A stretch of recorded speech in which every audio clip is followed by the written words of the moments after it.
Good morning. Welcome to Pastor John's Fireside Chat. It is Wednesday, October 28th. We finished the Red Letter Challenge, and so we're going back to some other devotions based on God's Word.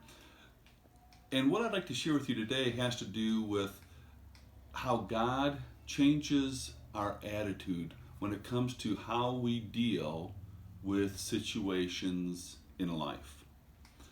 This last Sunday we celebrated the Reformation, and we remembered how God raised up Martin Luther to bring the church back to the gospel. Luther was a great man, no question about it. He impacted history in very significant ways, but he was also a real person just like us. And I'd like to share with you an event that happened in his life. Luther struggled at times with depression. He was generally a very optimistic, happy person, but there were times when he really struggled with deep bouts of depression. In fact, there was one time in his life that he was so depressed that his friends urged him just to get out of town, get some fresh air, go away for a while, and maybe that would give him some relief and help him come back to his normal, happy disposition. He returned from that trip, and he was just as miserable as he was before. But this is where things change. He went away, but he came home as miserable as ever. And when he went into the sitting room, his wife, Catherine von Bora, was sitting there dressed in black. And her children around her were all in black. "Uh-oh," Luther said. "Who is dead?" "Why," said she, "Doctor, have you not heard that God is dead? My husband, Martin Luther, would never be in such a state of mind if he had a living God to trust to." Then Luther burst into a hearty laugh and said, "Kate, thou art a wise woman.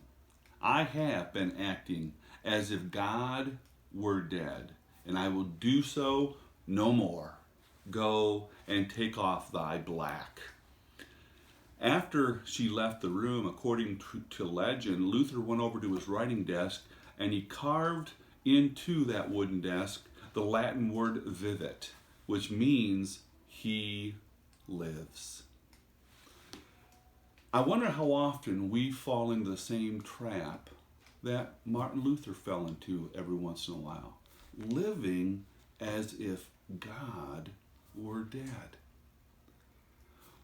If we live that way, life becomes really overwhelming.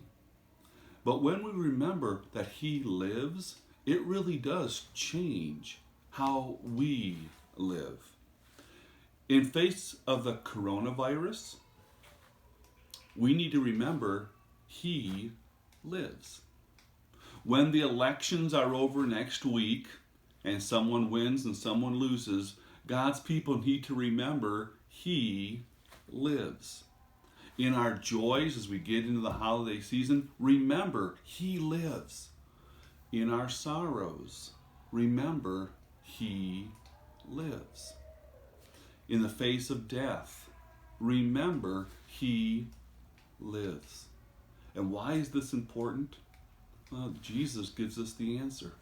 In John chapter 14, verse 9, his disciples were troubled, and he said, "Because I live, you will live also."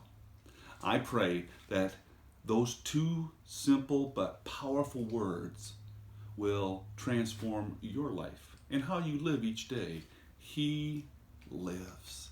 And because of that, so do you. Have a great day in the Lord.